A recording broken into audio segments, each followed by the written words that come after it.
तर राम राम मंडळी, स्वागत आहे तुमच्या आपल्या नवीन यूट्यूबच्या ब्लॉगमध्ये. बऱ्याच दिवसांपासून मला DM होत होते, तुझ्या रिअल व्हॉईसमध्ये व्हॉईस ओव्हर न करता ब्लॉग बनव, आम्हाला यूट्यूबला रॉ आणि रिअल व्हॉईसमध्ये ब्लॉग पाहिजे. तर ऐका तर मग. तर आजचा विषय असा आहे, आपल्या घरच्या शेतजमिनीला पीक देऊन देऊन नापीक होण्याआधी तिला सुपीक ठेवण्यासाठी खत तयार करायचे. तर ते आपण आता असं कसं करतोय ते बघूया आपण पुढच्या भागात म्हणजे जाऊ नका लगेच, चालू करते, थांबून राहा. त्यांना प्रश्न पडला असेल की ह्या माईकची गरज तुला कशी लागली. अरे भावड्या, दिवस सगळे सारखे नसतात, कारणात जरा बिघड झालाय गारठ्यामुळे. त्याच्यामुळे ह्या भारदस्त आणि जबरदस्त आवाजाला ह्याचा सहारा घ्यावाच लागतो.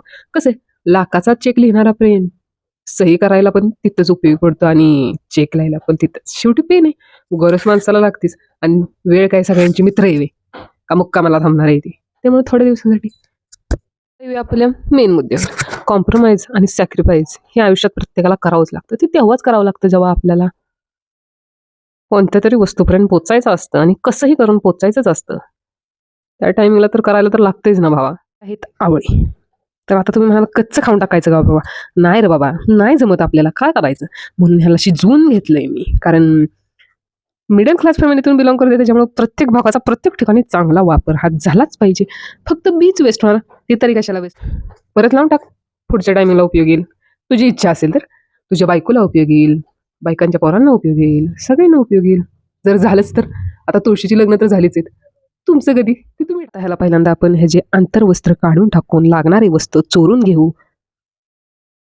कारण चोराचोरी गेल्याशिवाय सुद्धा आयुष्यात कोण पुढे जात नाही. म्हणजे काय डाका नाही टाकायचा, पण यश मिळवायचं म्हणल्यावर कुठेतरी काही ना काहीतरी धरावंच लागते आणि काही ना काहीतरी सोडावंच लागतं. तर आता आपण ह्याला सोडूया.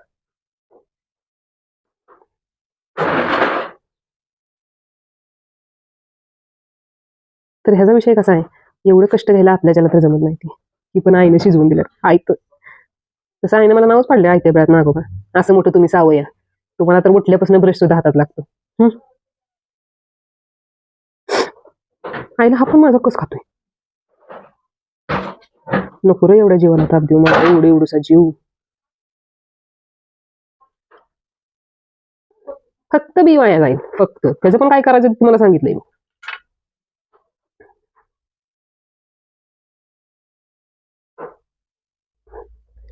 आता काय कसं सोलायचं ते तुम्हाला दाखवायचं. असं सोलू आपण. गेल्या बघ बिया वाया.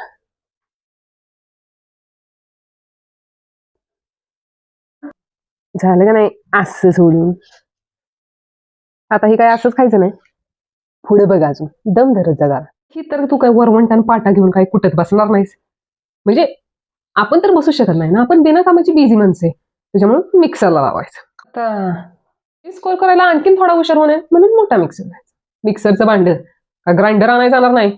हळद थोडं शिस्तीत आईच्या 4 शिव्या न खाता बरोबर ते भांड्यात टाकायचं. कसं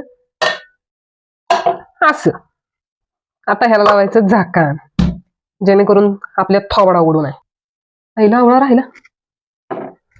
आता कसं मस्त त्याच्यावर हात ठेवायचा, जमा पळा असेल आणि मग करायचं चालू. लाईटच नाही, भेटूया पुन्हा. जाऊ लाईट दुर्लक्ष करा. कारण विषय असा झाला होता की लाईट गेल्यानंतर लाईट जेव्हा पुन्हा माघारी आली तेव्हा मी पुन्हा शूट करायचं विसरून गेले होते. सो असा मोठा काही भाग स्किप केलेला नाही आहे. फक्त विषय एवढाच झाला आहे की ते बारीक केलं आहे सगळं मिश्रण. त्यात थोडासा गुळ घातला, नाही तर उलट्या करा दुसऱ्या दिवशी पेताना, म्हणून चवीसाठी ध्यानात ठेवावं लागतं. आणि मग ते असं स्टोअर करून ठेवायचं मस्तपैकी. आणि रोज सकाळी एक उठलं की आपली बाबू सोना बिच्चूची आठवण काढायच्या आधी एक ग्लासभर पाणी घेऊन त्यात टाकायचं आणि मस्तपैकी पिऊन टाकायचं. जेणेकरून तुमचा बाबू सोना तुमच्या रोज पुन्हा एकदा प्रेमात पडेल आणि तुमची शेतजमीन नापीक होण्यापासून पुन्हा सुपीक होईल. So stay tune for next blog. आणि तुम्हाला अशी ब्लॉग पाहायला आवडतील का हे सुद्धा कमेंट सेक्शनमध्ये मेन्शन करायला विसरू नका. आणि भेटूया नेक्स्ट ब्लॉगमध्ये. तर राम राम आणि सेल्दी.